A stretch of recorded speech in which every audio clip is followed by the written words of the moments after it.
Board of Appeals. Meeting Tuesday, March 22nd, 2022. And it is 7 p.m. A couple of things before we start off with. We have the meeting minutes here from our last meeting. That would be the 16th of December. I wasn't here. I think they were fine, but I need someone to say we're going to approve those as they sit, or we're going to make changes to them as they are.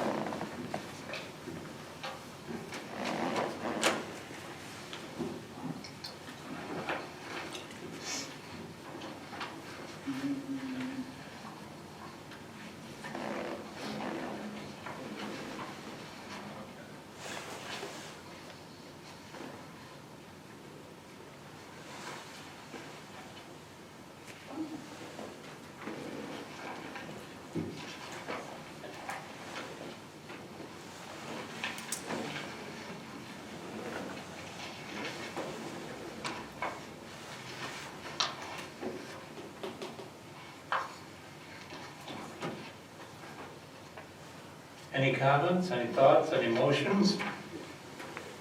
I'll make a motion if everybody's ready to approve the minutes from December 16th. We have a motion on the table to approve the meeting minutes as written with no comments. Second. Seconded, all in favor? Aye. Opposed? None. Approving the December 16th meeting minutes. All right. On tonight's item for the Board of Appeals, we have two items on the agenda for Mike. The scheduled matters are BME Associates on behalf of Pridemark Homes under contract for 44.1 acres on the southeast corner of Route 250 and State Road, tax ID as listed there. The applicant seeks final subdivision approval to develop phase 2 of the 44.1 acres for the 40 townhouse lots and units and the proposed community center. What I'm going to do is ask we have a second thing here. We'll get to that when we get to our, but I'm going to ask someone to give us some comments on what it is they want to do.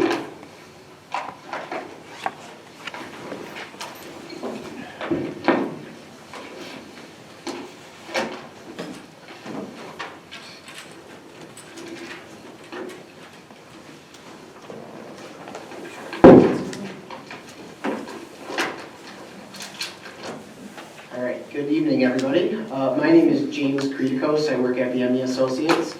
Here with me this evening is Larry Frazier with Pridemark, the applicant. New faces for you guys probably are used to seeing Link Sweetrack from my office, as well as Jim Barbado from Pridemark. They're conveniently both on vacation, so you get the A-team here tonight.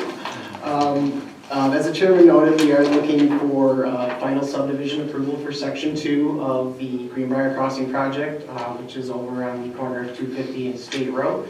I'm sure you guys have driven by it several times and seen the active construction going on from Section 1. We were last here in front of you guys back in February of 2021. At that meeting, you guys granted overall seeker approval for the entire 124 lot subdivision, as well as the final Section 1 site and subdivision approval that they've been working through construction activities today.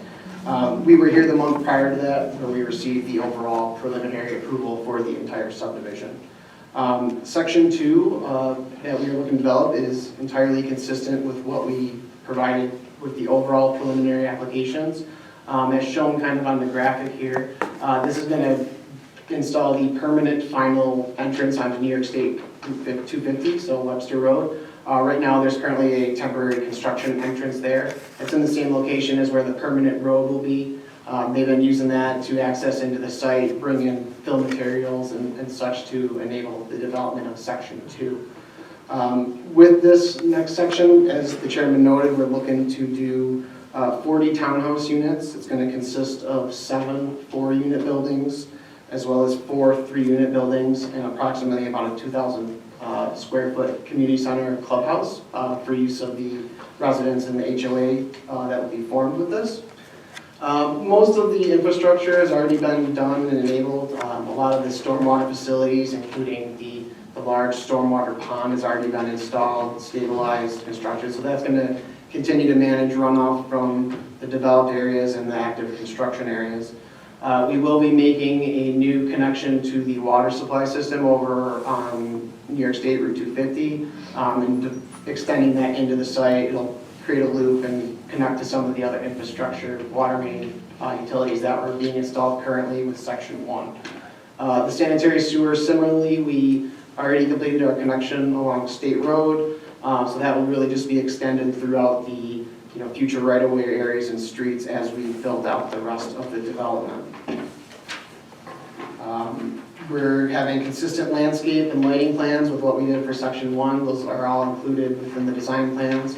We'll be using the same village standard 14-foot high top lighted fixtures, as well as some additional plantings around some of the decorative pond areas that we're going to have on the over by Route 250, as well as kind of adjacent to the clubhouse. For the total disturbance on Section 2, if everything in Section 1 was fully completed and we were starting like this was from new scratch, would be about 22 acres of disturbance. With this next phase, we will be looking to clear some additional trees in the Section 3 area, similar to what we did when we did Section 1. This will enable us to continue to bring in fill to be placed in that future section, help us kind of move along with the construction process. Pridemark's been having great success selling these lots already, which is why we're back so soon, and we're looking to just kind of roll right into Section 2. And then obviously if things continue, we'll be looking probably to roll right into Sections 3 and 4 and keep everything moving and get this all buttoned up. That's pretty much the gist of what we're here tonight for. I'm happy to answer any detailed, specific questions you guys have regarding the design. Again, it's very consistent with what we did from an overall review with you guys previously. I did just talk with Mr. Thompson too on some of his initial comments. I think they're all minor plan adjustments, and we're happy to make everything that we discussed. So, I've got one question for you. You mentioned that the water line was going to be a loop coming in off 250 for phase 2. Is that any different than what was already there, and is just going to increase the capacity? Kind of. This one's a little interesting situation because we're actually bordered by 2 different pressure zones from the Water Authority. So with Section 1, we connected off of State Road because that's where Pridemark wanted to start the development. Once we make Section 2 and bring in the true water service from New York State 250, we're actually going to switch over the entire pressure system to that system because it actually is about 20 psi higher, and all these buildings will be better served by that. So we'll end up around 60 psi pressures in the main as opposed to 40. So it's going to just be a little bit better use for all the future residents there. You said you're going to change over the entire pressure. Is that for the entire setup or just for phase 2? Yeah, so basically what happened here, I'll step this back. When we started Section 1, we made a connection here.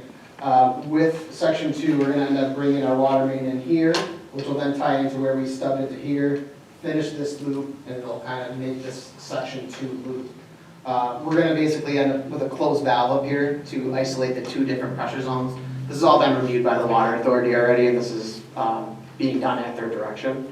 But ultimately, we'll probably have the water changed over before most of the units come online, so you won't even ever notice, or the residents would never notice a change. And it's not going to affect how any of the existing residents in the village will operate. This is just a curiosity question right now. As I drive by on State Road, I can see the new activity taking place that's facing State Road.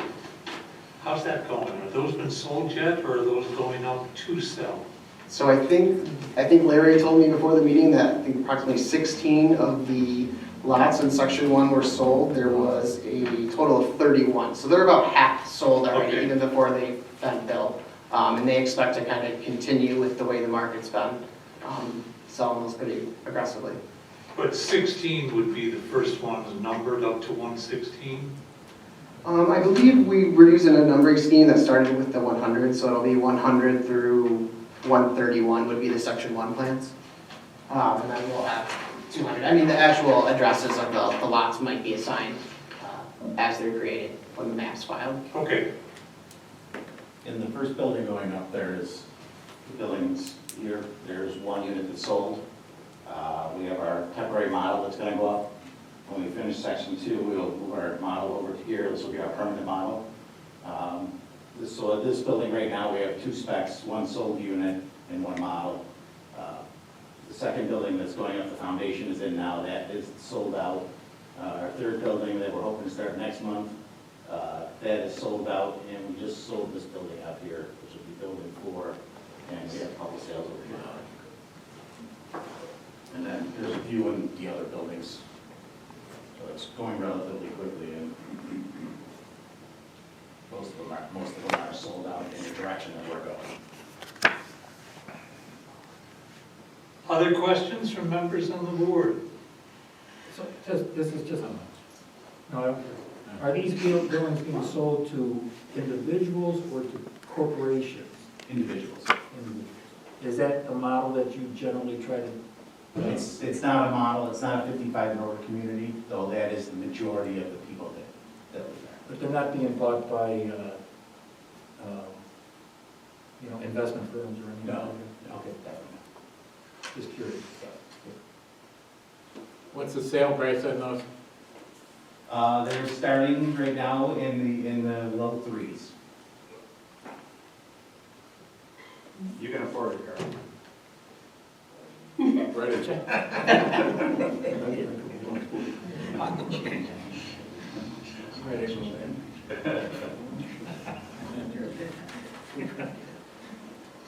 That's a good problem. Go ahead with another question. There's a little black box off 250 at the entry road. Yeah, what is that? I believe that was a location that they were looking to cite for a future signage application that we would be in to discuss with you guys. Okay, so monument sign. Yes. You know you gotta come through the whole Yep. rigmarole for that thing. Yeah, well, once we probably get through and get a little bit further in construction, we'll be back with graphics, renderings, and exactly what we're looking to get approved. We understand that that is not part of the approval tonight. Okay, all right.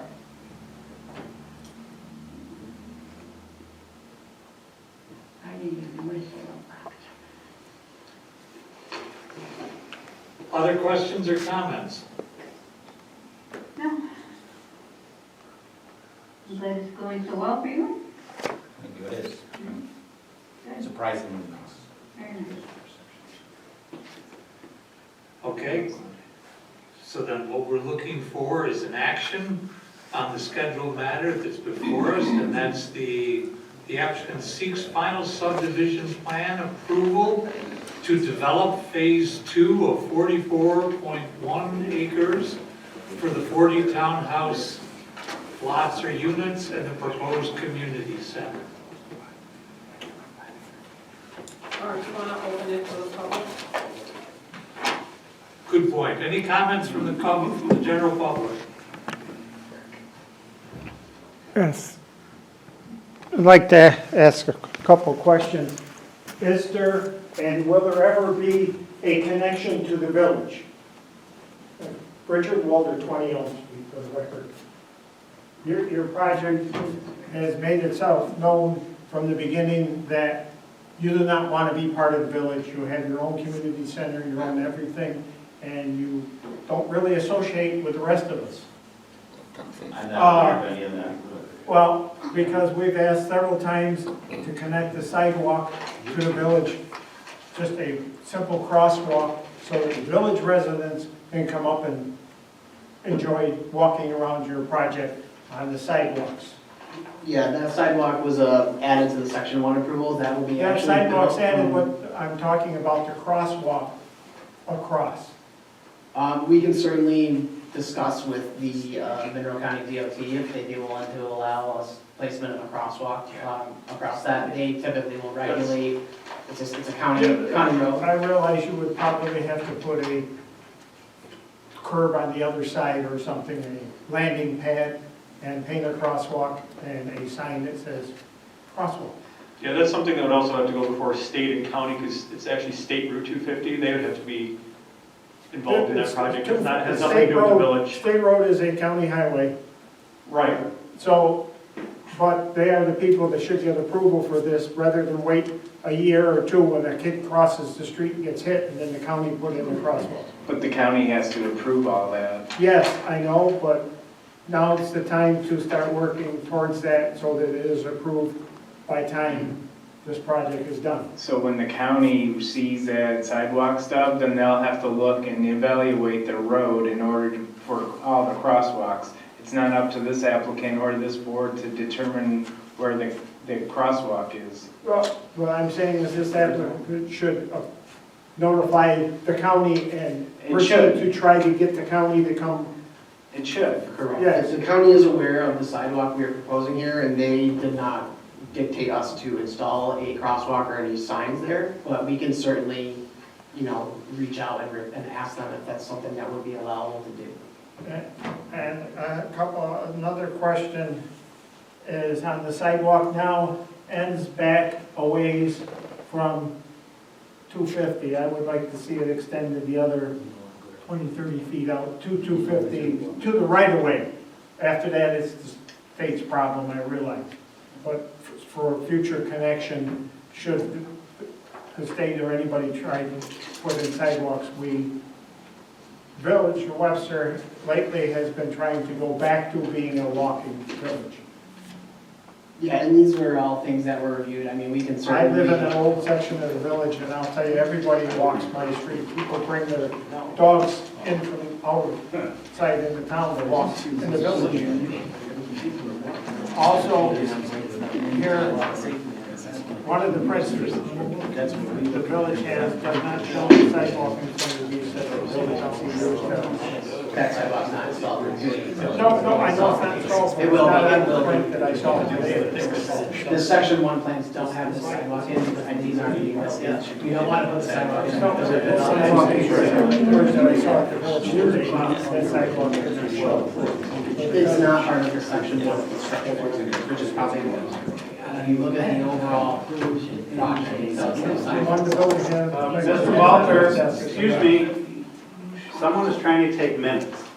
Now, this is a public hearing, you're supposed to be addressing this board and the applicant, but to sit there and have a conversation that nobody knows what the heck you're talking about really isn't appropriate. So, if you've got specific questions, ask them. Okay, And I have one more question.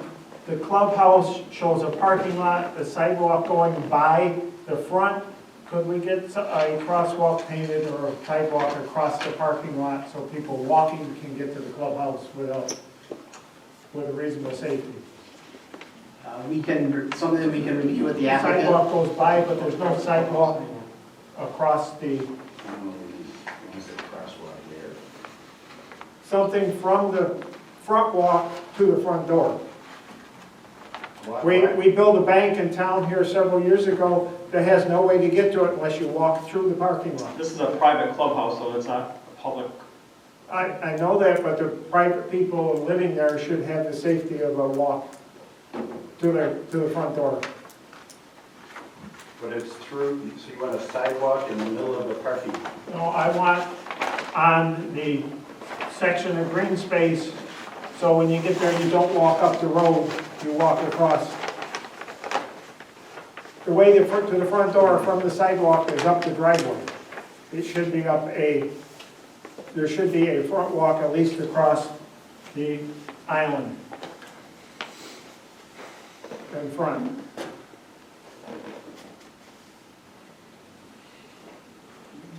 In my neighborhood, we all have front walks.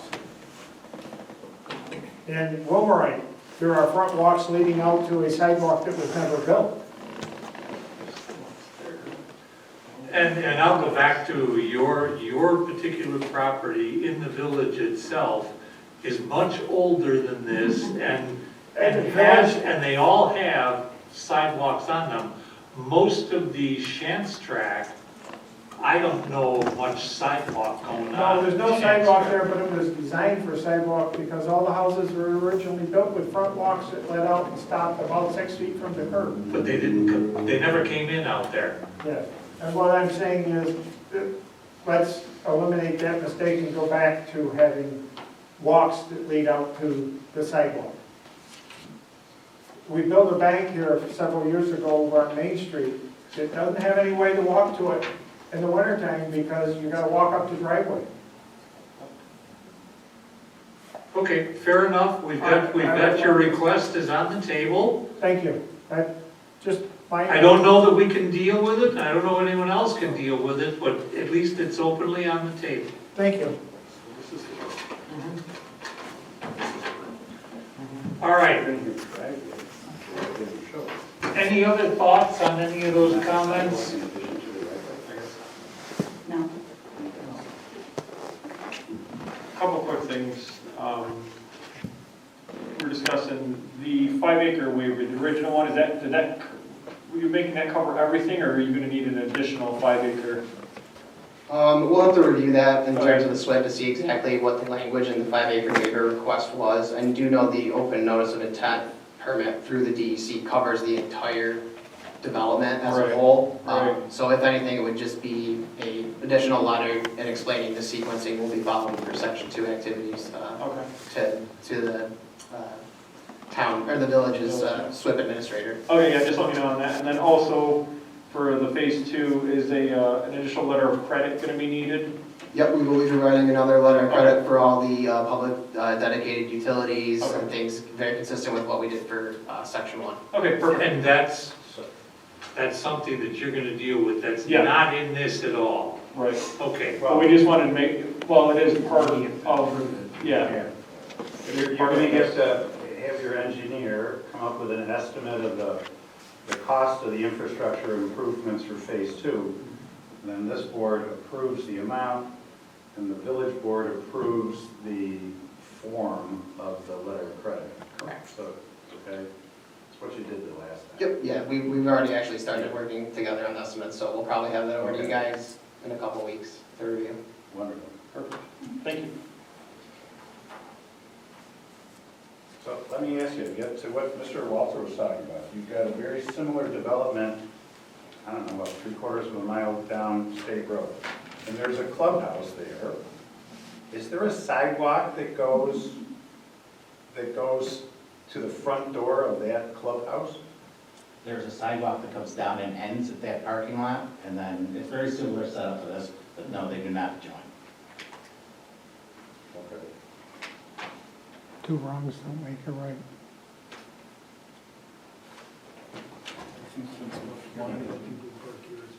I mean, if it's something the board would like us to incorporate, it'd be very simple for us to create an identified. Let's do this so that we got one set of questions going on and one comment.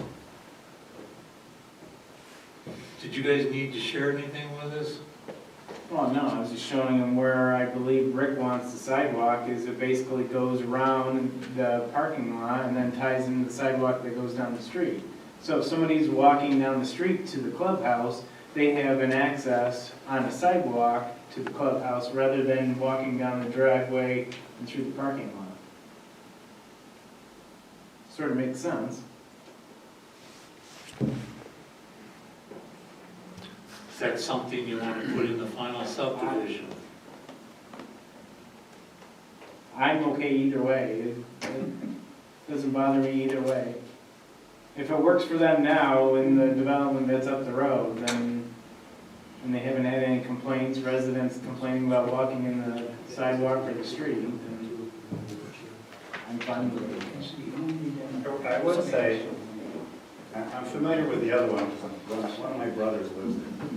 And I've been to that clubhouse, which is wonderful, by the way. And hopefully this one will be very similar to that. It is very similar. They're markedly different locations within the subdivision. This one is sort of in the middle of everything, whereas that one is right off of State Road. It's like one of the very first buildings off of State Road. So as a practical matter. Is that the one over behind Unit, or behind these?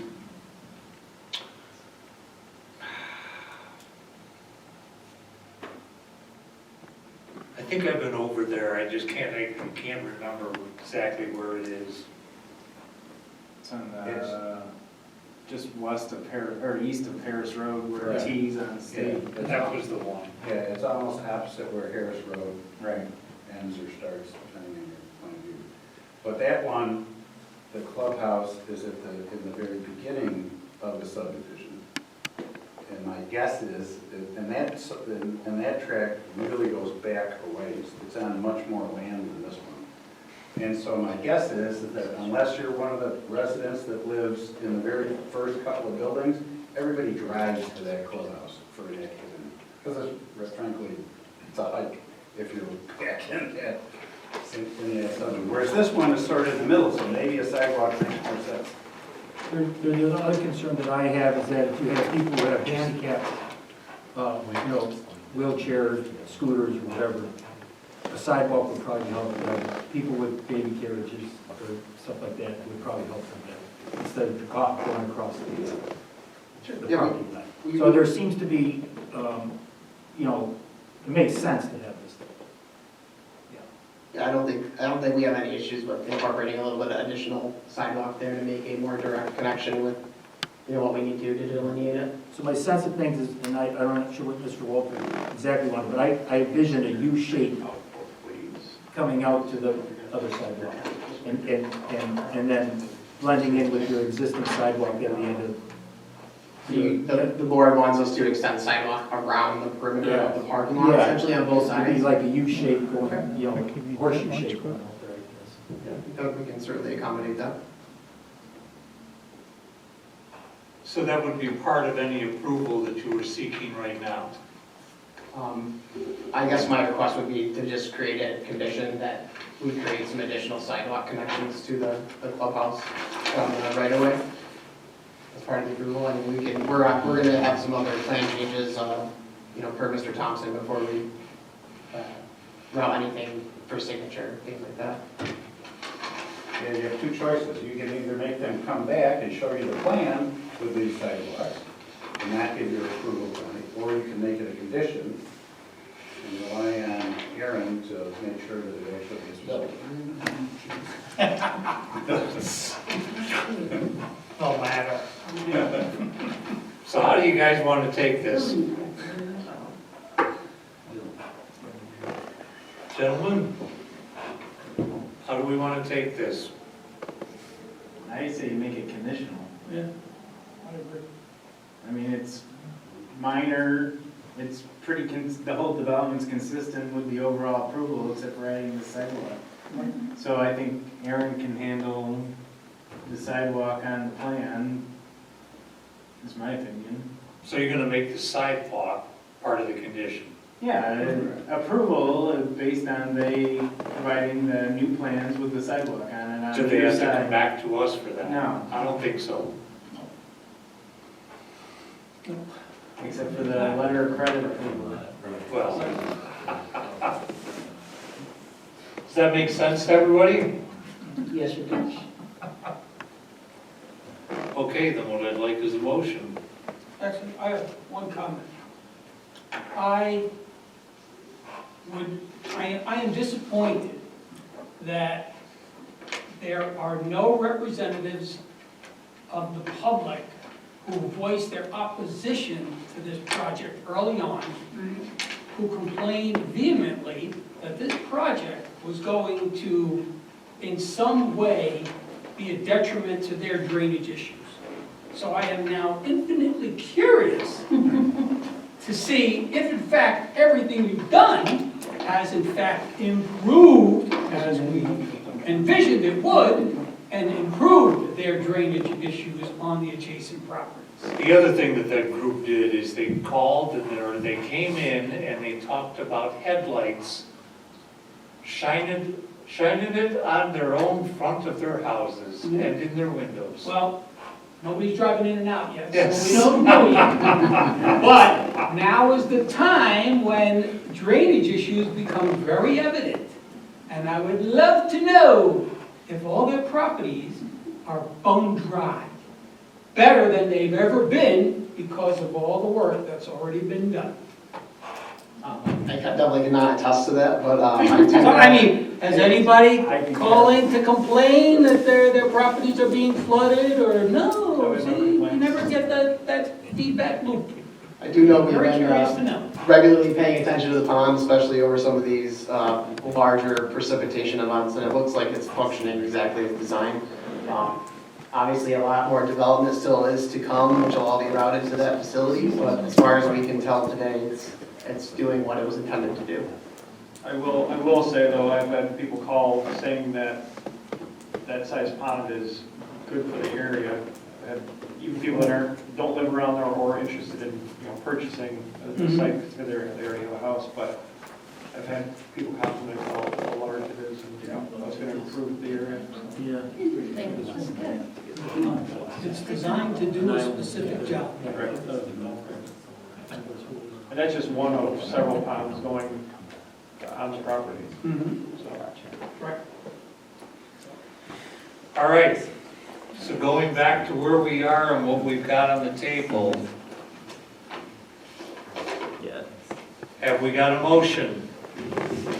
The applicant was seeking final subdivision plan approval to develop phase 2 of the 44.1 acres for 40 townhouse lot units and a proposed community center. I would like to make a positive recommendation for final subdivision plan approval for the development of phase 2 of the 44.1 acres, 40 townhouse unit development and the proposed community center, with the added condition for due consideration to add and include a attachment sidewalk between the development sidewalk and the community center front sidewalk.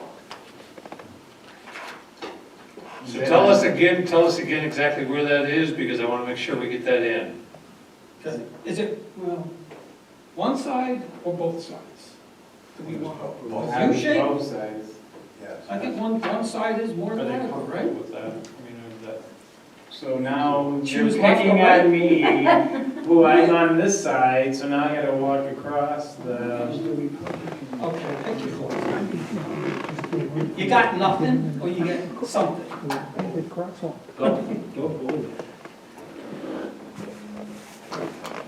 Is that no, I don't approve of that, or? One obviously would be nicer to me, but 2 is doable.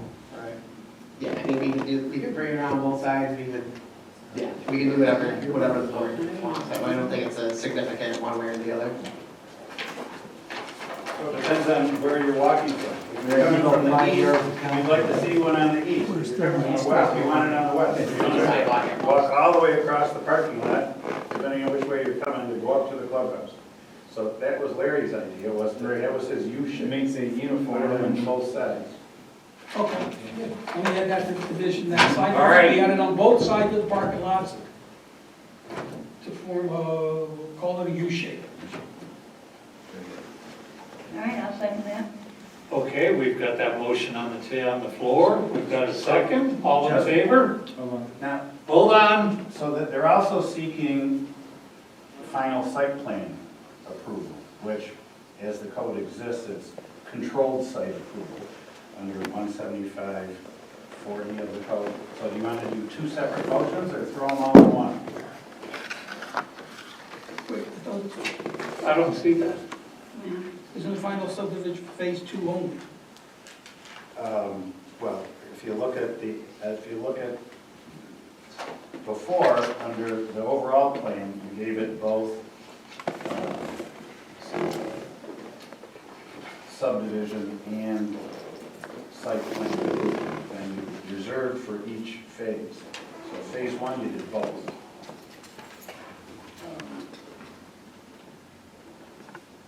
technically, it also needs the site plan approval too. You got the site plan in front of you.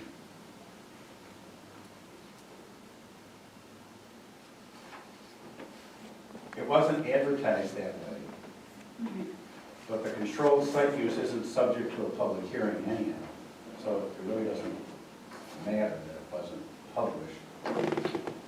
But I think just to be safe, you should grant both. So what would be the second one you would grant? Call it either site plan approval or controlled site approval. Motion is final subdivision plan, and motion two is final site plan. Yeah. And then Aaron had, It's the final subdivision plan approval is what it says. So that's motion. Aaron had a couple of changes that I guess he discussed with you beforehand. So those will be, have to be incorporated into the final as well. That's just, you can, these up here, I'm not exactly sure what it means.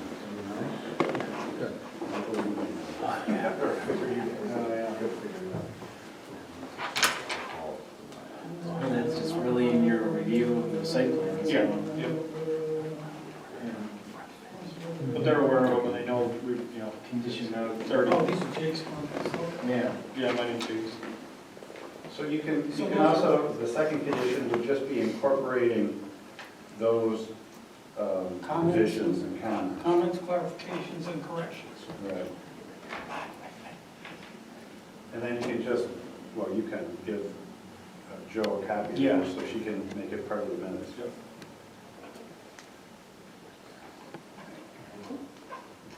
All right, do we have to openly do that? I think we do.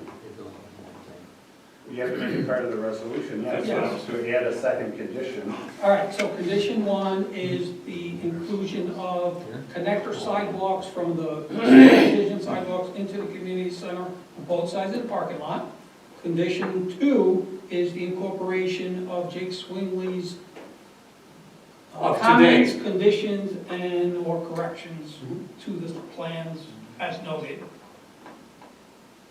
Right? I didn't do it, it was done today. Final site plan. All right, and that's Right. the comments as notated in this email dated Tuesday, March 22nd, for the Greenbrier Phase 2. You are aware of them? You Yeah. have them? Yep. Okay. So then no surprises, no mysteries? Right, so because right now this doesn't have you on the list, but I'm assuming you've seen them. We went over them with Mr. Thompson right before the meeting, so we are aware. Okay, so you, all right, They're all set. And Joe, you'll need all these for the notes? Okay. Okay, so that's motion one. so we've got a motion on the table to approve the final subdivision plan and to make as part of that plan, the Jake Swingley comments or notes that came out on the 22nd and have been shared with the contractors. What else did I miss? Oh, and The sidewalk that's right, the sidewalk, both left and right side of the community center parking lot. of the community center. So that's the condition. Seconded, So that's your whole amendment? Okay, I will second that as well. so that motion is seconded. All in favor? Aye. Aye. Aye. Opposed? None. Good Okay. luck. Okay. Next motion, final site plan approval for phase seven. We're done? Yeah. Okay. All right, I'll make a motion for final site plan approval for construction of phase two. That's part of the overall development. I'll second. Did you say what? I'll second. And it's been seconded. All in favor? Aye. Aye. Opposed? None? Congratulations. Thank you all very much. You have a And great thank rest of you. your night. Thank you. Thank you. Can I have my list back, please? And that was- Easy. All right.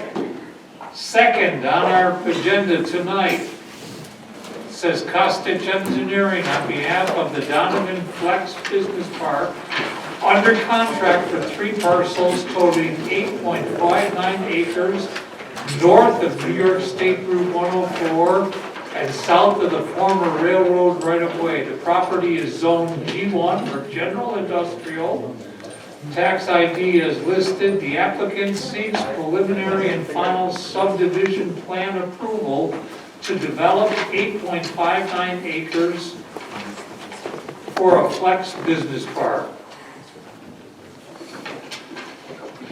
Why don't you tell us, in a big picture here, what it is you're trying to do and what you're seeking from us? Because right now, as I read some of it, there's no issue for this board.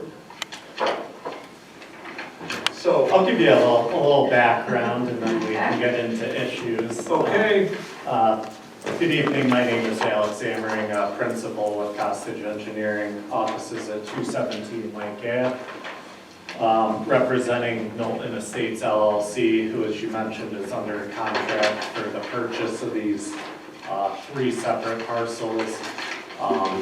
The subdivision listed under the application is obviously a lot combination to combine the 3 parcels. They total approximately 8.5 acres. The property itself is bounded by New York State Route 104 to the south. The former railroad to the north, which is now owned by RG&E. Obviously, the Hojack Trail operates under agreement with RG&E. There is a 32-foot flag parcel that goes out to Phillips Road. And there's also what I believe is a substation at the intersection to the north or southeast there. A little history on the project. Obviously, there was a number of due diligence items that came up kind of right at the onset. There are some poor drainage conditions, I'll call, which have essentially been created by water from 104 being kind of trapped by the railroad. It's a rather common issue with railroads. So we did engage a wetland specialist. He put together a report which we included for your records. His findings outlined the areas that were flooded and his recommendation that they were non-jurisdictional isolated wetlands, essentially saying they're not part of an overall network. It was essentially created by man, the railroad itself. So that was one item we did right at the beginning of the project. The one item area that we will have to avoid is there's a drainage channel that takes runoff from the highway.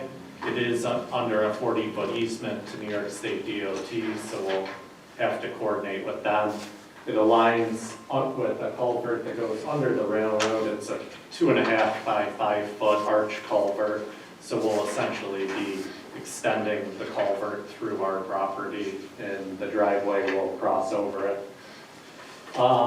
The second major due diligence item was obviously access.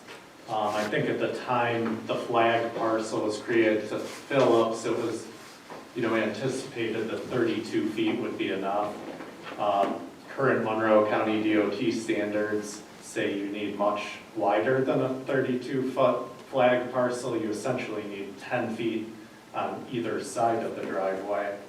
And then the second thing is there's also the right on-ramp to 104 westbound, which creates a bit of a traffic concern for people coming out that access point. So that's where we really, we engaged RG&E regarding an easement across their property, which would give us access to Donovan Street. They have informally approved that, but being a utility provider, it also has to go to the Public Service Commission, who has a 90-day waiting period. We're currently in that 90-day waiting period, but don't anticipate any issues with that. as part of the agreement with RG&E also, we did include utility access. We would like to connect water and sewer through that easement, versus going all the way out to Phillips, although we could connect to Phillips if we had to. There is also, which I believe town staff pointed out, there is an easement that goes all the way out to 250. I believe it was left over from something to do with the operation of the railroad itself back in the day. Obviously, there was more concerns when these were 3 separate parcels about landlocking one of them. And so that easement extends along the north line here and goes out to 250. I think you can see there's actually some concrete remnants, which kind of extends past, I think it's a daycare facility to the west of us. That run would obviously be much larger, and upgrading that to a full road, you know, I think would be a bit of a financial issue for this project. But one opportunity, I'll call it, that kind of arose with connecting to Donovan is you'll see the village right away actually has a stub between 2 kind of triangular parcels. And if you go out there, you'll see where people, you know, have walked across the grass to get on the Hojack Trail. So as part of this, we would be proposing to extend a sidewalk from Donovan Street up to the Hojack Trail. It would, you know, make a more pedestrian-friendly way for people traveling along that corridor to get on the trail. Kind of moving on to the programming of the site itself. It's a flex business park. As such, we don't have any tenants currently with us today. We are located in the general industrial district, which is fairly flexible within its own means as far as uses. But I think you'll find the business model itself kind of caters itself to certain potential lease tenants for the project that's desirable for Mr. Knowlton and his project. We currently have 9 buildings. You'll see, while they're all the same footprint, they do have 2 different architectural styles. We did place the buildings in a somewhat planned manner. You'll see they're not all in a consistent wall. They're set back at different intervals. And if you looked at the grading also, the finished floors somewhat tear off to the natural low point, which is where the culvert in the wetland is in the middle. The buildings are set up in a way, you know, that you could occupy either a quarter of the building or you could occupy the whole building. You know, if businesses grow well under lease, you know, they could potentially extend their lease and take up more of the building. There is an overhead door, but, you know, none of the uses themselves would, you know, require tractor trailers or loading docks. It would be hand truck deliveries, it'd be UPS, FedEx, that style. The buildings, again, themselves kind of lay themselves out to the option for some open floor space or to put in offices. We've spent a deal of time looking at both parking and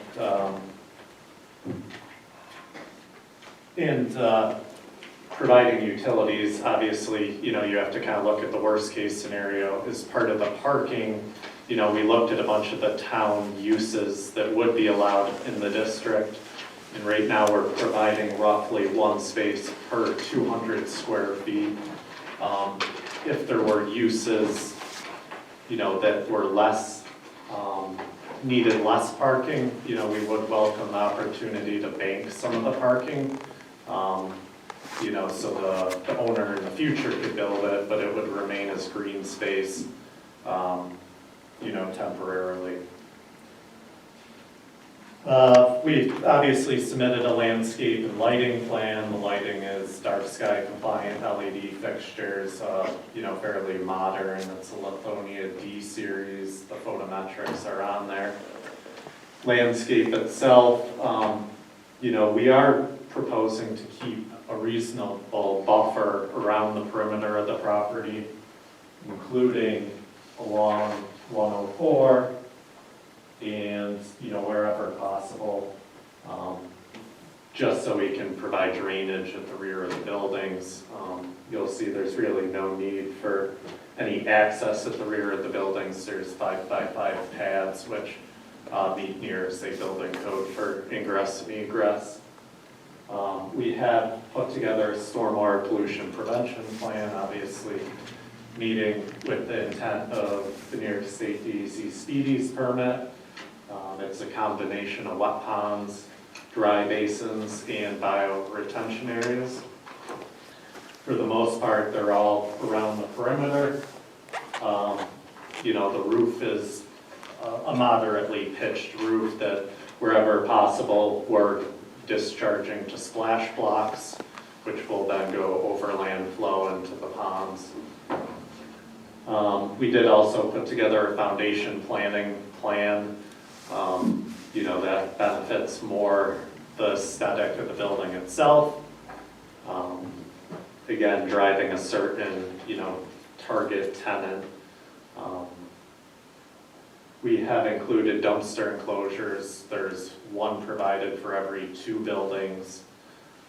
They are sited kind of central to the buildings in the parking areas, so a front-end loader, can pull up, unload, and then back out. We have also included street trees and some random clusters kind of along the Hojack Trail to, again, provide a visual buffer there. As we're going through this, let me stop on you here and then stop this. What is it we're asking us for? What kind of tenants are going to be in these G1? Because that's already zoned. And it's zoned as G1. Are they going to be the same type of tenants? Or are they going to be noxious? Are they going to be obtrusive? Are they going to be hazardous material? Or other things? There's a whole series of things that they cannot be in those things. Yep. Tell me, have you rented any of these spaces, or do you? Help me out here. I'll let Mike talk a little. This business model is new, and it's something I think you'll see more of. Yeah, I'm Mike Nolan. I represent Nolan Estates. So my real estate firm actually will be occupying one of the spaces. As you probably know, since COVID hit and everything like that, a lot of smaller businesses are looking for more open office spaces. So we're looking at that, as well as like general service businesses, anything, but of course they would have to keep all of their equipment and whatnot inside. Small tech firms would be interested in something like this, as well as like e-commerce, retail stuff. So a lot of stuff, obviously, retail is done online. They need some places to bring their supplies in to sell. Stuff like that is what we're going to be leasing to. So it won't be, obviously you won't have like bars or whatever. It would be whatever would be included in that G1 approval. It wouldn't be anything outside of that. Okay, as I look at this, I'm seeing 9 different buildings. We call it flexible space. Tell me what that means, and have you rented this out to, do you have anybody who's willing to? Yeah, we have, speaking with many other brokers that I deal with, there'll be no issue with leasing these spaces. Like I said, my firm will be occupying one of the spaces.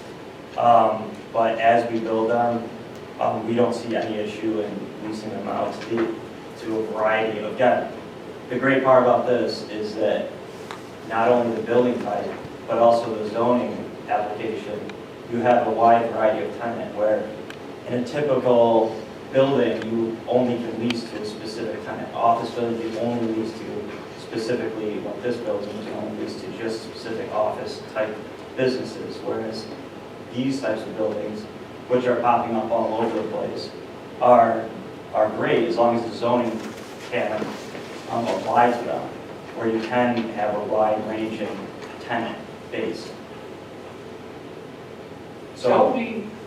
Help me understand here what it is you're trying to do, because it's already zoned G1.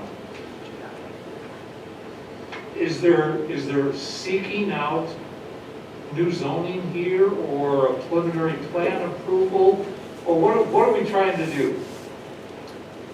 We're applying for subdivision, which would combine the 3 lots and site plan approval to construct the buildings. At the time, a tenant came in, they would have to come in and pull a building permit. When you say combine 3 lots, does that mean 3 buildings to me?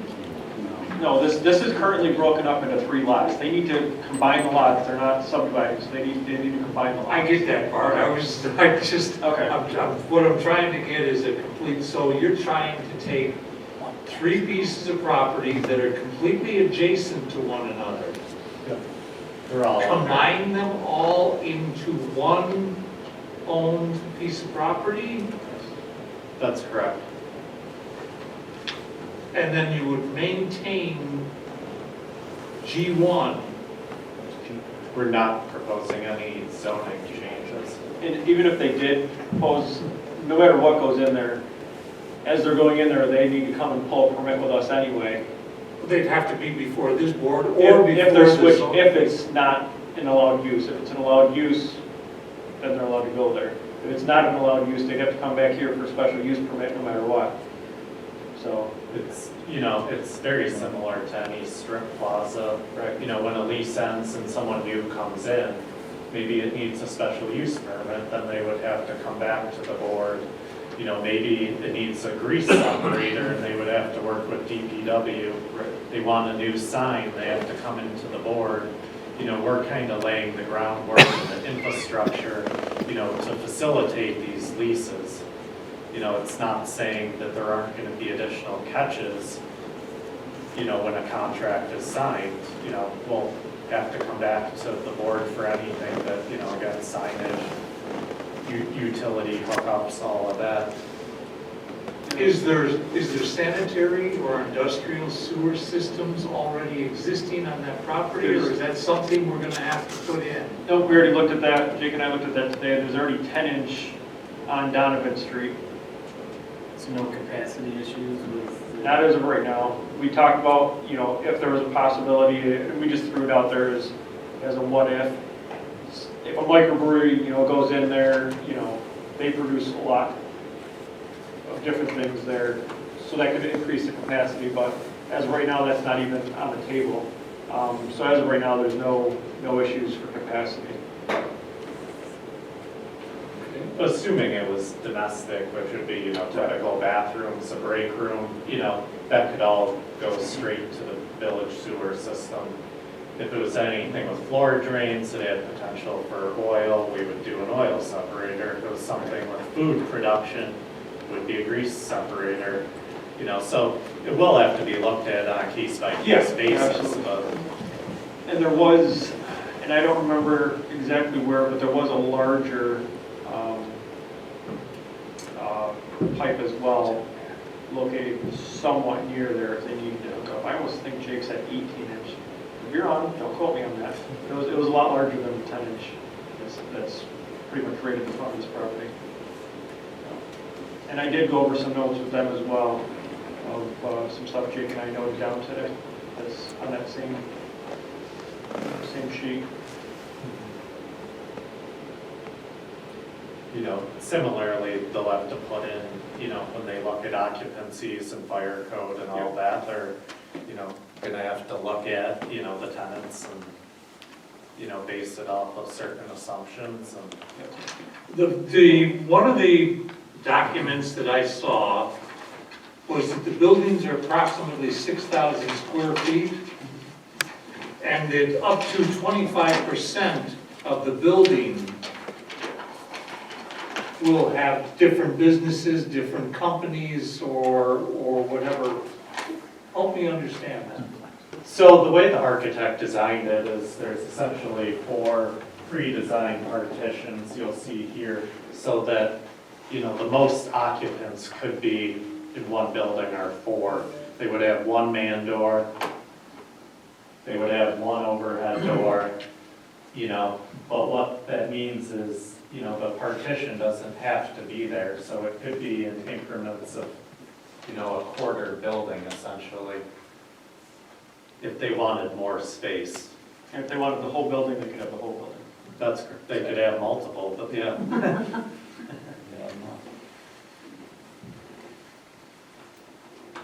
Other questions from members on the board? So you're creating a generic building, subdivided into 4 units per building. You're outbuilding the demising walls between spaces, or no?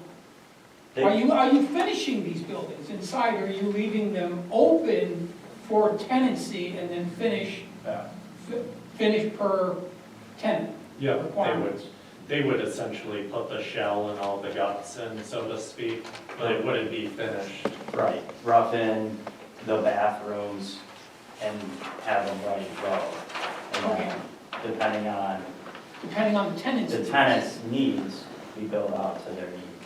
So if they have 2 spaces, then we build it to their needs for 2 spaces. If they have 1 space, they want to subdivide out, put 3 offices in there, we do that. If they want it open, like our space is going to be mainly open with just a bathroom. So it'd be more of just an open air office space. Right, because I'm looking, I see your plan is very generic, but, Right, I mean, you have 1 bathroom, exactly. right? Depending on the needs of the tenant, you may need a men's room and a ladies' room, which means you've got to put a lot more on the underslab plumbing in, and you're cutting up floors if you have floors to begin with. Right, so that would be on the leasing to pay for those expenses above and beyond, and that would be a case-by-case situation. You know, we're providing what we're providing, anything above that would be on them to be, and that would be, again, it'd be case-by-case, all this is case-by-case basis, so. And that would all have to come through here, and you know what I mean, so. Right. I'm going to tell you right up front, you're going to have issues here with signage down the road. Yeah. Because that's always a big deal. We're aware of that, we're aware of that. We spent a decent amount of time today talking about that, and I think the good news is you're not going to find a lot of, you know, it's not a convenience store, it doesn't get passed by traffic, you know, for the most part, you know, today's generation, you know, you're going to Google it and you're going to drive there, or it's going to be employees. It's, you know, the business model isn't something that, you know, really pulls people off the street, so to speak. This site, as it's laid out to me, seems like really tight and compact. Has anyone done a fire truck analysis on the roading? Because you've got dead ends, basically. Can a fire truck move through this facility? We could get with town staff and figure out the exact vehicle. I already had the fire marshal. He's part of the, you know, plan review. He did review it, and he had some recommendations that I will go over with them before, you know, final is done. But for the most part, it could. They just needed to, I think, widen a few spots, and that was it. Right.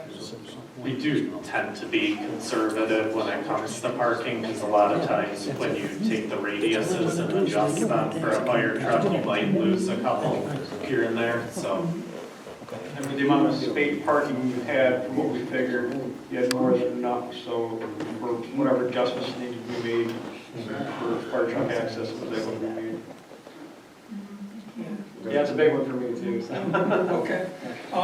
The other thing, trash trucks need a lot of room to maneuver to pick up dumpsters, so obviously that needs to be looked at. And the other big thing that no one ever thinks about, but you live in West New York, snow removal. And where are you gonna put all that snow? You don't have a lot of excess space to push all that snow around, so. Or maybe we should tell you where you're not gonna put it. Where would you not like it? Many of the locations within the village and the town of Webster itself. Yeah, you will see on a number of, especially these side parking areas, one side has a curb and one doesn't, and that was done somewhat strategically. And the side without a curb is also where we have some bioretention areas, so, yeah. Even when it's not rain and it's snow, it still is good for stormwater to get into the bio areas, so. Do you have any of these parks anywhere else, or is this the first? This is the first for us. I know a couple other investors in Florida that have the same type, almost the exact same type of buildings. They're older buildings that they converted into the same style. They're actually really popular now in the last probably 5 to 10 years in other parts of the country, especially, you know, areas that are growing quickly. You know, Florida, North Carolina, Utah, stuff like that, California. They're really popular, mainly because of their utility. And also, even more so now than ever for small businesses, they're looking for office space. They want more open air space. And they don't really need, you know, instead of going and leasing a small, you know, 500, 600 foot office spaces, cramped, drop ceilings, they can rent something like this for a reasonable price and have it wide open. They have, you know, tons of light coming in, and they can have it however they would really like it to be affordably. So that's the goal. Well, I think it targets a lot of people who financially couldn't do a new build on their own, you know, startups, that type of thing, or a company who's looking, you know, maybe downstate and they want to put a satellite office, but they don't want to commit to a new building. You know, this is less of a commitment. So. Let me ask a question, and this would be for our municipal board authority, the members who are at least here. Have you guys been weighing in on this at all? We're talking about combining 3 different pieces of property here, and we're talking about a G1 zoning that they really can't move away from. Has this been in front of you? What do you thought of this? Any comments? I'm good looking, at everyone. I haven't reviewed anything similar to this. You haven't seen anything on this? No, it has not been in front of the village board, if that's your question. That was the question. It It has not been before the village board at all. They do all have copies for them to look at, though, Mhm. of this. So each board member does have a copy to review. So the intention is not to develop this in phases. Are you going to build all 9 buildings? The intention would be to build in 3 phases. So where's phase 1, phase 2, and phase 3? Is that in these plans somewhere? It is not, but be happy to Well, put that. you need to do that because your first approval will probably only be for phase 1, because then if you approve the whole thing and you don't have meaningful construction within a certain period of time, the approval's expired. Yeah. So if you want to do it in phases, you have to present it that way. Or presented as one phase approval to bring the properties together as one. And then you've already got zoning issues on what can be built in those properties. Well, technically, because they're combining parcels, it's not a subdivision. If you read the definition of a subdivision in our code, that's taking a big parcel and chopping it up into little pieces, not the other way around. So technically, you don't need any approval from the Village of Webster to combine those parcels. All you gotta do is record a deed in the Monroe County Clerk's office, and they're combined.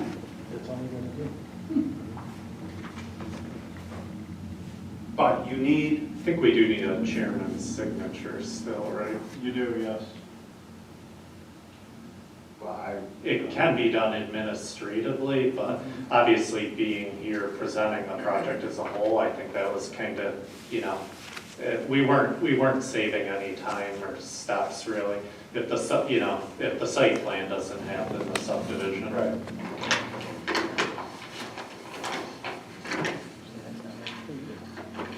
Do you think that these, questions please, that these buildings might be occupied by the automotive repair shops and all that kind of stuff? No, that's a good question. We will not be leasing that type of automotive repair. That's What's the purpose for the garage doors?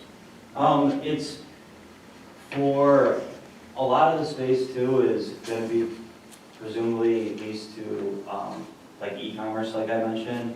So they have a lot of trucks coming in and out, loading in and out, and stuff like that. I mean, and it is a popular design too now.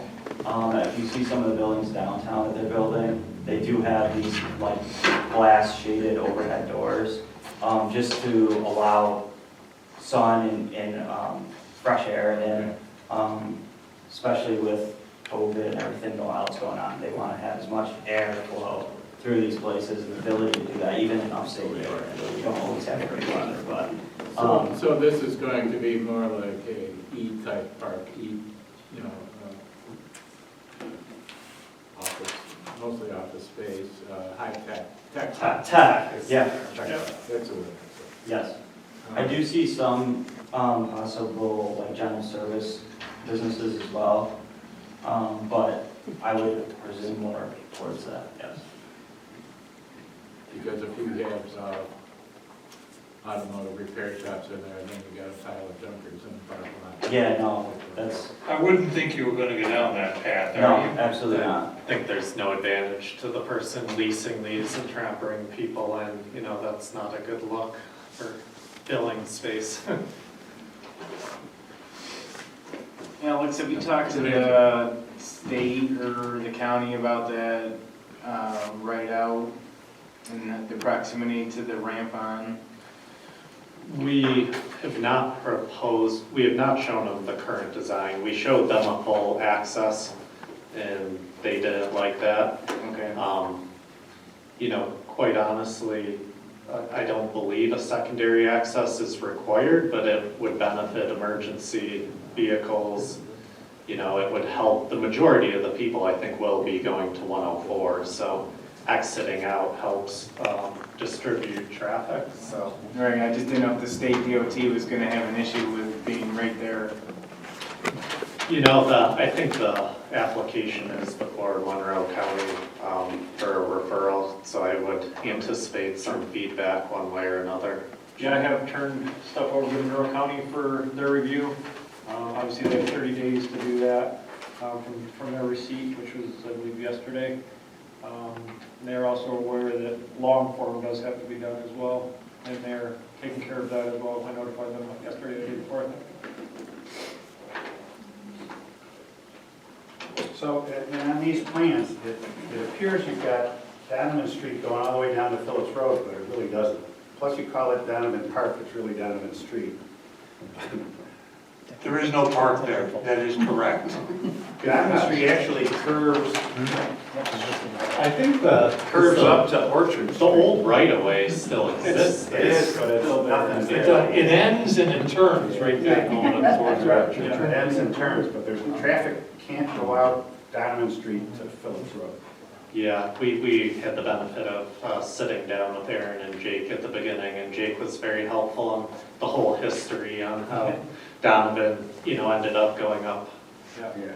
up to the North Street, so. And that the other road that you were talking about that's there is, I believe it is a railroad junction. I think it's an official road, but it's not.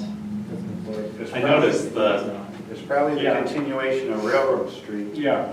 the Across. property addresses were listed as railroads. It does show it as a street on our maps, but it's It's not an official road.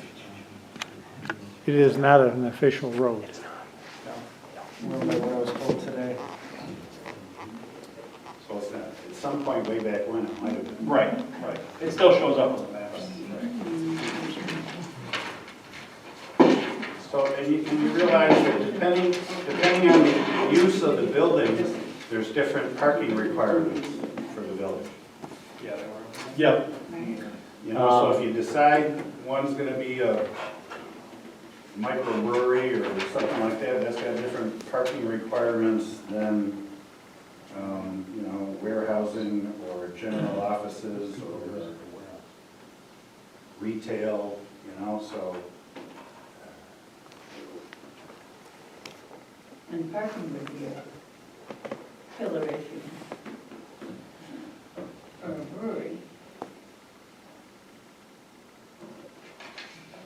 Versus a office of some sort. So if I understand this correct, coming in at us, we're talking about combining 3 properties to create one 8.59 acres for a flexible business park. And it's all gonna be under one, but that's it, we're not changing anything that occurs there. All the things that occur within G1 remain. Yep. Yeah. That's the way it's zoned. No one's proposing to change the zoning. And we have a listing of some of the things that are actually there. Any use of the building or land which creates any dangers, injures, noxious, or other objectionable fire, explosion, radioactive, or other hazard, noise, vibration, smoke, dust, other odor, or other form of air pollution, heat, cold, dampness, movement of air, electrical or other disturbance, glare, liquids, or so on and so forth. This obviously, you guys put this down, I believe.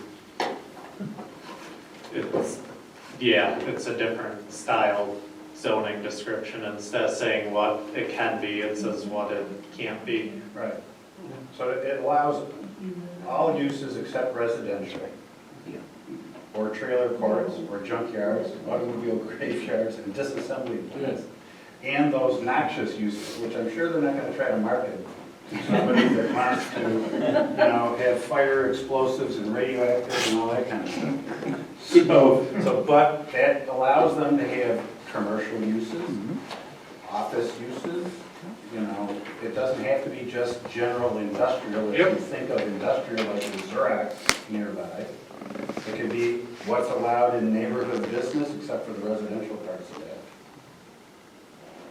So that's why they can, you know, so that's what makes the parking kind of funny, because of the way the village has the parking. It's not by zoning district, you have to comply with certain, it's by use, you know, so depending on what your first uses are may limit how much parking is left over for the later uses, you know, when you're coming in phases.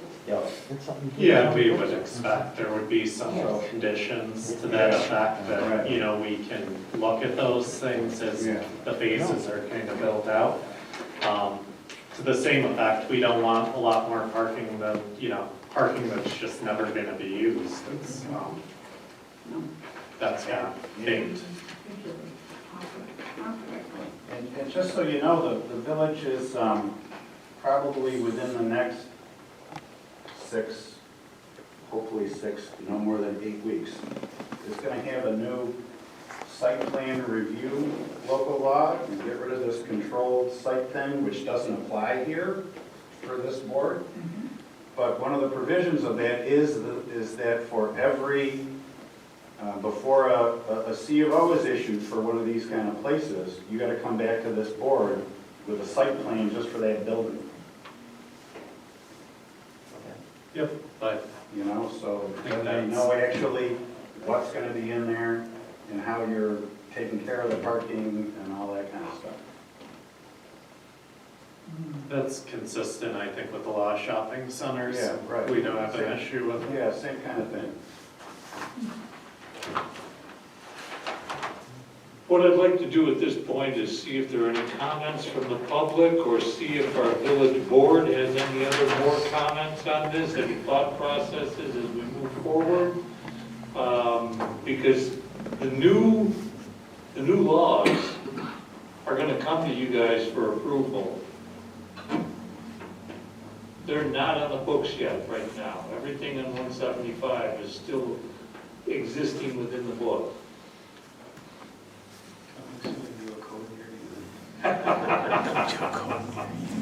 We've had parts of it already. Yeah. All right, any thoughts or comments from folks who have joined us from the general audience?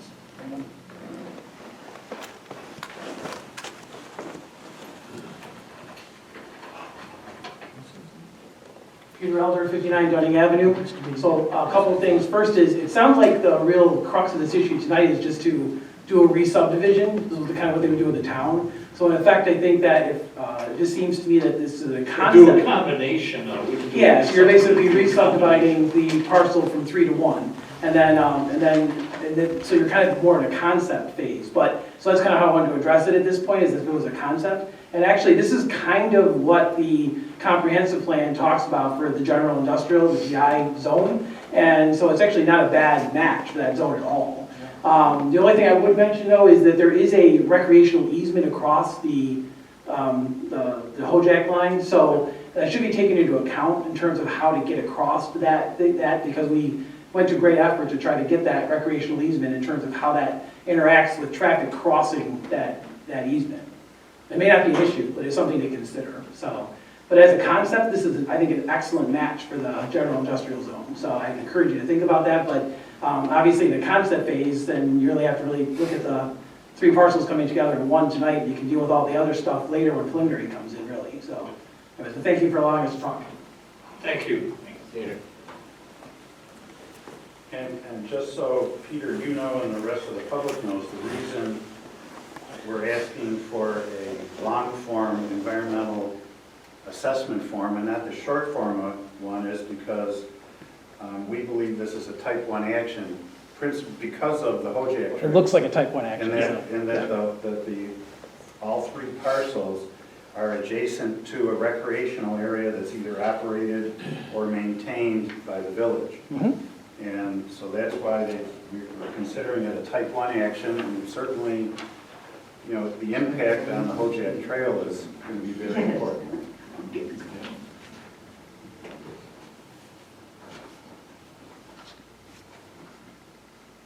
So who will take the lead on that secret process? Well, at this point, it's got to be the village board. Okay. It depends on how quick this moves along. If we can get the new local law passed, maybe you guys will be doing it. But as things stand, But it hasn't passed yet, so we don't do that. You're right. So, but as things stand today, it's going to be the village board that actually grants the site plan approval. Since they're the approving authority, they will be Surveyor. the lead agency and take care of secret. So do we have the ability or the pathway for the applicant seeking preliminary and final sub-plan approval? At this point, this board doesn't have to grant any express approval. I think what the village board would be looking for is your recommendations and, you know, any issues that you may see.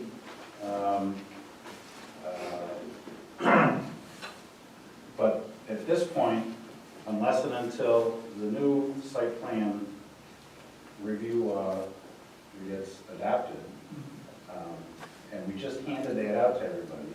So that's one of the reasons I'd like, if you have any comments, if you could get them to me by April 6th, because what my intention is to get it to the village board on April 14th and set a public hearing on it, and then they can adopt it depending on, you know, the input or whatever from the public as soon as the April 28th or April 28th. Did every member on the board get a copy of that? Yeah, I think Joe came I think they all have it yet, but, I made copies for tonight, so I'll have it's like an 8-page Perfect. And originally, this was going to be going to the board this coming Thursday, but that was canceled because of the mandatory 30-day for the county, which the clock is ticking for them. So as of right now, this would be put on for the, I think, April 28th meeting for the board, unless county comes back sooner for it to go to the April 14th board.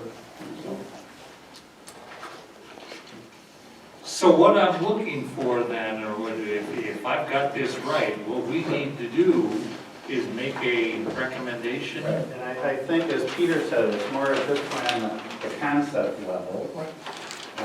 Overall, what do you think of the proposal? What problems, if any, do you see with the proposal? Things at this point that the village board, should focus on when they consider the plan.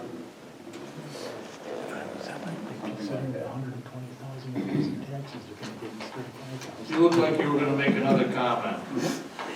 No, I think we were at a point where we were kind of summarizing some of the things the board was looking for, and one of them was a phasing plan. Obviously, there were some staff comments, which I think you would like us to address. We owe you a full EAF, and the county comments were kind of waiting on, so is that consistent, I guess?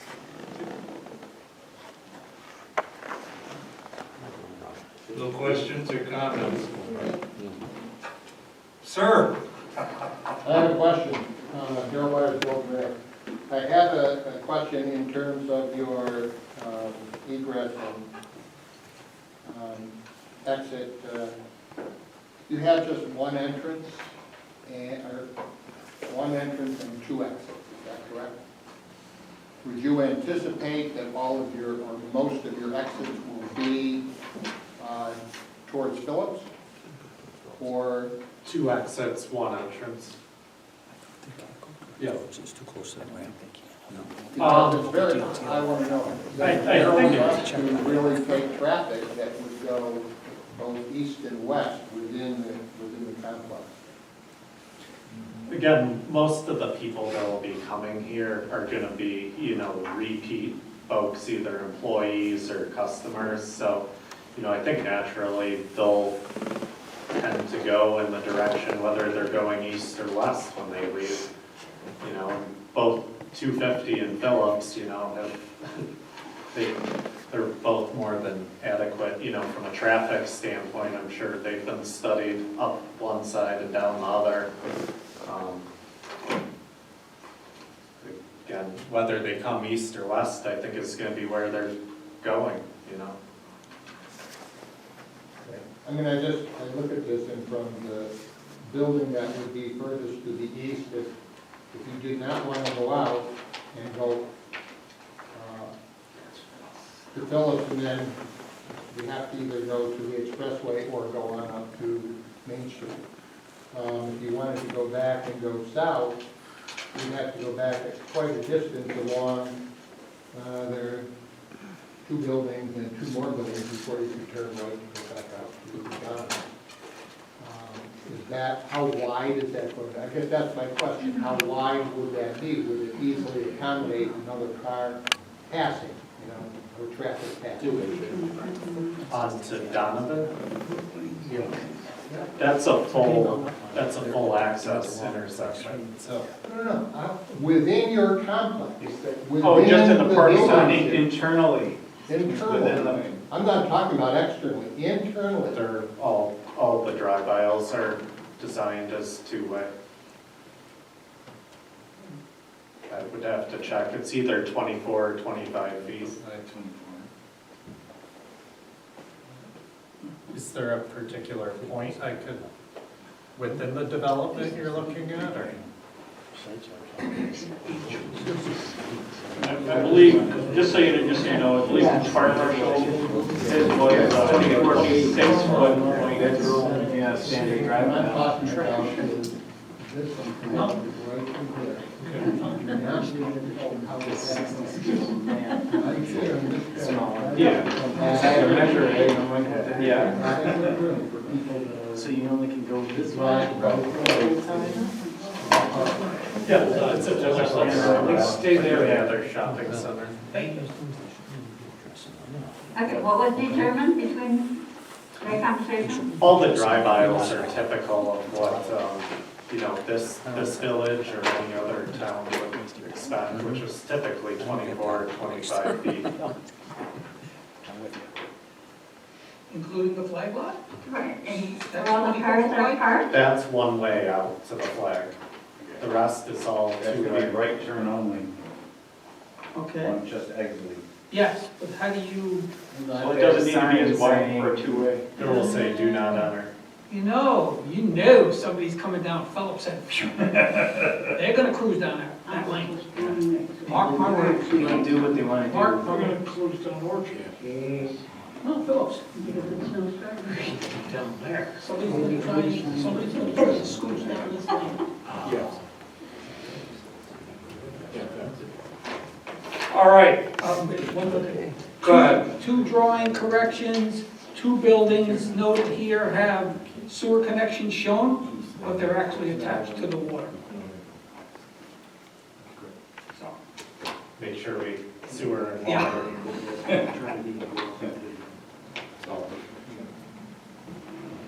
All right, so what we need then is we need a motion from this group. The applicant seeks preliminary and final subdivision approval on the 8.59 acres. That's combining them all together. That's one that's going to be given to the village board for them to make a decision on. Correct. So, Unless this train. any seconding on that, or? What we're gonna do is we're gonna give it to the village board. We're gonna give them a recommendation. Is the recommendation to approve this combination? Because that's really what they're doing, is they're taking three different properties, bringing them into 8.59 acres. Yes. Everyone agree with that? That our recommendation is gonna be to approve this? Yeah. Hold on. positive recommendation to the village board for the conceptual development of this singular lot. But with the conditions that this has to, I'm looking at this thing and there is no way fire trucks are getting through this thing. So that has to be resolved. Yeah, so that's the comment that I made just a few minutes ago. There's a lot of chatter up here, so you guys probably didn't hear me, but the fire marshal's recommendation was 26 feet. Right. But, I'm looking at turning radiuses and, you start putting your cars in here and this is chaos. Now, hopefully, we never have to go down that aisle, but when you do, the truck's gotta be able to get through. First responders gotta get through for whatever, there's always, the unknown is there. So, just And ease of access to the So- facility is, So what we're hearing is the group is making an approval to the village board to bring these lines all together with the conceptual address that fire trucks be addressed as they move around within the unit. That's the major concern. And their G1, we're assuming they're gonna take that, yeah. And obviously, we don't know what county's gonna say. I mean, they could come back with some items too. We don't know, Agreed. so. Okay. So we've got that on the table to make a recommendation to the village board. I will do that, but if we get a second on that, I'll second that. we find a second. All those in favor? Aye. Aye. Opposed? None. There you go. Send it to us. It's gonna be in an email. One question, this might be for village legal counsel, but there's a time frame typically from when the subdivision approval is done to when it has to be filed, correct? I want to say it's 62 days. 60 days, or the counties are different, 60? Okay, so, yeah, just being, I don't think we would be combining the properties until, the map wouldn't be filed until, we got to a certain point with the site plan approval, so, I think we can work through that, but. But we're not approving the site plan. Right. Technically, the No, I'm just saying that, again, the two have to, on our end, have to kind of track together. Because of the whole purchase agreement, so. I think your 62 days start after the chairman signs the plan. So we can kind of hold off. Right. Okay, great, I thought that was the case, thank you. Yeah, and even the 62 days for, whether it's the village board or if we get the new local law, this board, gives you actual site plan approval. That doesn't start to run until you get us the completed application, which you've got to get us the long form EAF and the phasing plan, and so that 62 days hasn't even started yet. Okay? That's the 30 days for the county? 30 days for the county, right. Okay, so we'll work with Aaron to get in that as soon as Yeah. possible, Yep. so. Fair enough. All right, we have that on our table, we've taken an action on that. Joe, the only comment I've got, when does the village board meet again? Well, they meet this Thursday, but they won't be reviewing this application. And then is it April 14th? 14th and the 28th of Is April. their next meeting.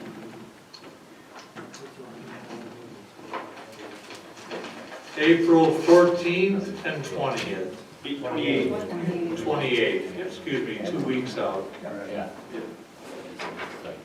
Got 'em. And I'll copy everybody in on this board as we do that. And All right. obviously, as we get the county stuff, it'll be, sent out to everybody to see. Thank you. Both boards, I'll make sure I copy in as well, to see as well. And any of your comments on the new site plan, the proposed site plan review law, you can either email them directly to me or to Joe, and she'll get them to me, whichever you do. Everybody get that? If you've got comments on the, and I believe it's 7 or 9 pages long. Only 8. Only 8, excuse me. He's looking for comments, questions, or thought process. If you need clarification in that, you need to get them to Joe, and she'll get them to Don.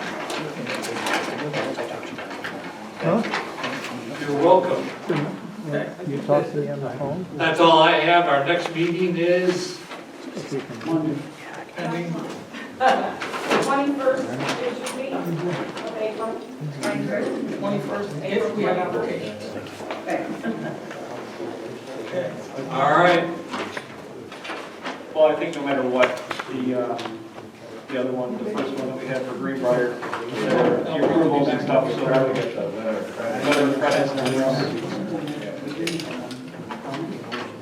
Now we've got clarifications. Mark, do you have a motion to adjourn? Yeah, I was hoping to. Okay, if nobody has anything else, I'm going to make a motion to, do we have a motion to adjourn? And then we'll second it, we'll be done. I'll make it. I heard it made, I heard it seconded, all in favor? Aye. Done.